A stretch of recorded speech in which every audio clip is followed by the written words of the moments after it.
Credibility is not built on right all the time. Like that'd be hard. It's built on being predictably accurate about three things: what you can deliver, what you see as risk, what connects to the business outcomes. When the CEO can predict your forecast, they pull you in earlier. When they can't, they route around you. And I think this is why some CHROs become indispensable. They become the consigliere, and others become overhead.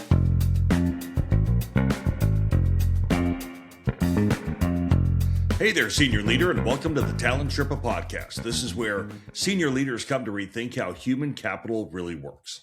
I'm your host, Jackson Lynch. I'm also your Talent Sherpa, and today we're going to be talking about CHRO credibility, and specifically why most CHROs lose it, not because they fail, but because they succeed at the wrong things. They deliver what was asked for, they show up prepared, they complete the work, and still, when the critical conversation happens, the CEO routes it elsewhere. Folks, this isn't a relationship problem. This is a forecast problem.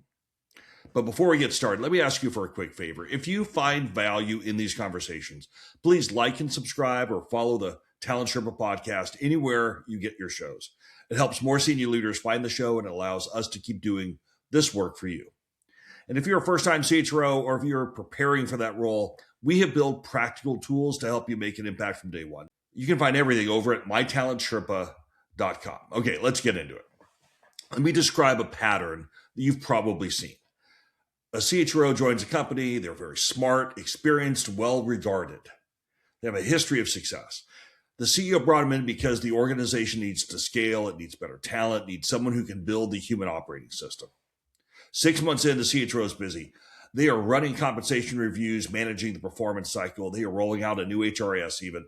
They're sitting in every leadership team meetings. They are visible. They are working hard. They are responsive. But here's what's also happening. When the CEO is deciding whether to move the CFO out, they are talking to the board chair, not the CHRO. When the product org starts missing delivery dates, the CEO pulls in the COO to diagnose the talent problem. When they're building the operating plan for next year and trying to figure out where the capability gaps are, the CHRO gets the sanitized version 2 weeks after the real conversation happened. Now, the CHRO is not being excluded because they fail. They are excluded because the CEO cannot predict what they will see from the CHRO. And here's how this plays out. When a CEO is facing a hard decision about a senior leader, about a org redesign, about whether they have the team to execute the strategy, they ask themselves, if I bring the CHRO into this conversation, will they see what I see? Will they name the thing that I'm worried about before I have to say it? Or will I spend the first 20 minutes explaining the context while they catch up? Now, credibility is not built on responsiveness. It is built on whether the CEO can predict your forecast. And most CHROs, without realizing it, train the CEO to discount their forecast in three very specific ways. The first is overpromising on timelines. You can tell the CEO that you have the leadership assessment done in 4 weeks. 6 weeks later, you're still scheduling interviews because no one had the time to meet with you. You say that you'll have 3 candidates for the VP of sales role by the end of the quarter. The quarter ends and you have no one. Maybe you have one that's just not quite right. Look, every time you miss a deadline, you're teaching the CEO the same lesson. Your estimate on how long something is going to take is unreliable. And if your estimate is unreliable on timelines, they start assuming it's also unreliable on everything else. So that includes whether the leader can scale, on whether this org structure is going to work, whether you have the right read on the talent bench. Your instinct is to be optimistic, to show urgency, to signal that you're moving fast. But that optimism without accuracy is a problem. The second thing you do that runs into trouble is delaying hard truths. A senior leader is underperforming. You see it, the CEO sees it, but you wait. You want to give them more time. You want to be fair. You want to make sure. Meanwhile, the CEO is watching the same performance data that you are, and they're seeing the same missed commitments. And every week that you do not name it, they are learning that your risk assessment lags theirs. So when the next difficult talent decision comes up, they don't ask for your read first. They form their own conclusion and then tell you what needs to happen. You become the person who executes the decision, not the person who shapes it. The third trap is Confusing activity with impact. We've talked about this one a lot. You show up at the executive team meeting with an update on the engagement survey rollout, the new onboarding program, the diversity hiring initiative. This is all real work. It's all noble. It's all necessary. It's also irrelevant to what we're talking about. The CEO is trying to figure out if they have the talent to execute a market expansion.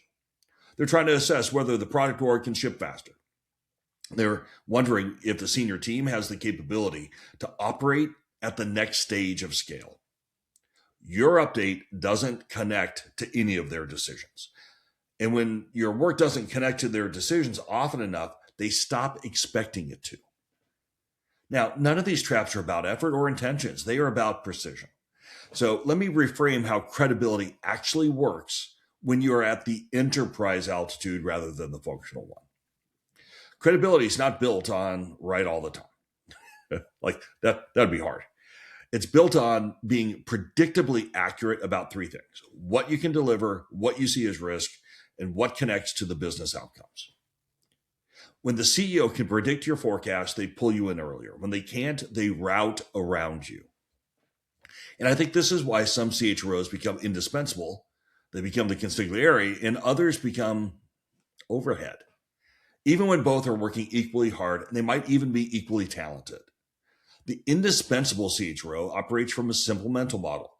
The CEO should not be able to make a critical decision without first asking what the CHRO sees that they do not. And that doesn't happen because you're nice or responsive or hardworking. It happens because you've trained the CEO to trust three things. One, your timelines are conservative and reliable. When you say 4 weeks, it takes 4 weeks. Maybe it takes 3. When you say that you'll have 3 candidates, you deliver 4 candidates who are actually viable. When the CEO learns that your estimate of difficulty is accurate, that's important. Second thing is your risk assessment moves faster than theirs. You name the underperforming leader before they have to ask. You flag the capability gap before it blocks execution. You surface the org design flaw before it compounds. The CEO learns that you then see problems earlier than they do, not later. And 3, your work connects directly to their decisions. When you show up with an update, it's about something they actually are trying to figure out, not something you've been working on. We're talking talent density in pivotal roles, successor readiness for a critical leader, whether the org has the capability to execute the strategy. You're looking at a business through a talent lens, predicting outcomes, identifying root causes, prescribing actions. And when you do that consistently, the CEO learns that your lens is the same as theirs, but you see things that they don't. When all 3 of those things are true, you don't have to be asked to be in the room. You get pulled in because the decision cannot be made without you. Now, you're probably sitting there wondering, how the heck do I do that? Here are 5 plays that can create predictable accuracy. Play 1, stop optimizing timelines for speed. Optimize them for reliability. Most CHROs estimate timelines by asking, how fast could this go if everything works? The right question is, how long will this actually take when 2 people are on vacation, 1 candidate drops out, and a hiring manager changes their mind halfway through? You got to add a little buffer. Not because you're slow, but because you are realistic. And when you deliver early, you build trust. When you deliver late, you erode it. Everyone else does this. It's just you that doesn't. Play number 2, you got to name the risk before you're asked. If you see a senior leader struggling, don't wait for the CEO to bring it up. You're not throwing them overboard. You've got to name it first, not as gossip, not as judgment, but as a structural observation tied to outcomes. Here's the language. I'm seeing a pattern in how this role is operating. Decisions are getting delayed. The team is escalating around them instead of through them. That's creating an executional drag in 3 areas, blah, blah, blah. Right? You're not blaming the person. You're diagnosing the system, and you are doing it before the CEO has to prompt you. That's the important part. Play number 3 is to connect every update to a CEO decision. It doesn't matter if you're talking to the CEO or the entire executive team. Ask yourself, what decision does this inform? And if the answer is none, don't bring it. It doesn't matter. The CEO does not need to know that you launched a new onboarding program unless it changes their read on time to productivity for new hires in a critical function. They don't need to know about engagement surveys unless it surfaces a retention risk in a pivotal role. Your job's not to report on activity. Your job is to give the CEO information that changes what they do next. Play 4 is to build a talent risk dashboard that CEO actually looks at. Most talent dashboards track lagging indicators, turnover, time to fill, engagement scores. Those are all useful for HR ops. None of them tell the CEO what they need to know. The CEO wants to know, do I have the talent to execute the strategy? Where is the capability gap? What is the succession risk in pivotal roles? How fast can we make critical decisions? So build a dashboard that answers those questions. Talent density in top 10 roles, successor readiness for the executive team, decision velocity by function. Make it very visual and simple and updated, like monthly probably. When the CEO starts checking in without you prompting them, you know that it's working. And play number 5, create a standing agenda item called watching. Ready? In your one-on-one with the CEO, reserve 5 minutes every week just for this. Not problems, not updates, just here are 3 things that I'm watching. And I think they might have to become decisions at some point. So a leader whose decision-making is slowed down, a team that's having collaboration issues, a function where talent density is dropping, those are the things you talk about. You're not saying that there are problems yet. You are saying, I see a pattern forming and I'm on it. I'm tracking it. Now that does 2 things for you. It trains your CEO to expect you to surface risk early, and it gives you permission to name the things before they're fully formed. That's when intervention actually works. That's really important. Now, I know that some of you are thinking, this sounds like a lot of work just to prove that you deserve to be in the discussion. And you're right, it is. Here's the thing. You're either in the room or you're not. It's binary. And if you're not, nothing else you do really matters. So buckle up, do the work. All right, let's try to land this. There are 4 things that I'd love to have you take with you. 1, credibility is not built on effort. It's built on whether the CEO can predict your forecast. When your timelines are reliable, your risk assessment is early, and your work connects to the decisions, you become indispensable. Number 2, most CHROs lose credibility, not by failing, but by succeeding at the wrong things.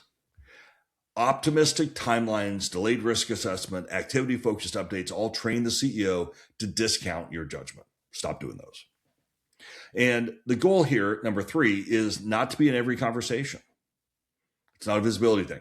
The goal is to make it impossible for the CEO to make a critical decision without first asking what you see that they don't.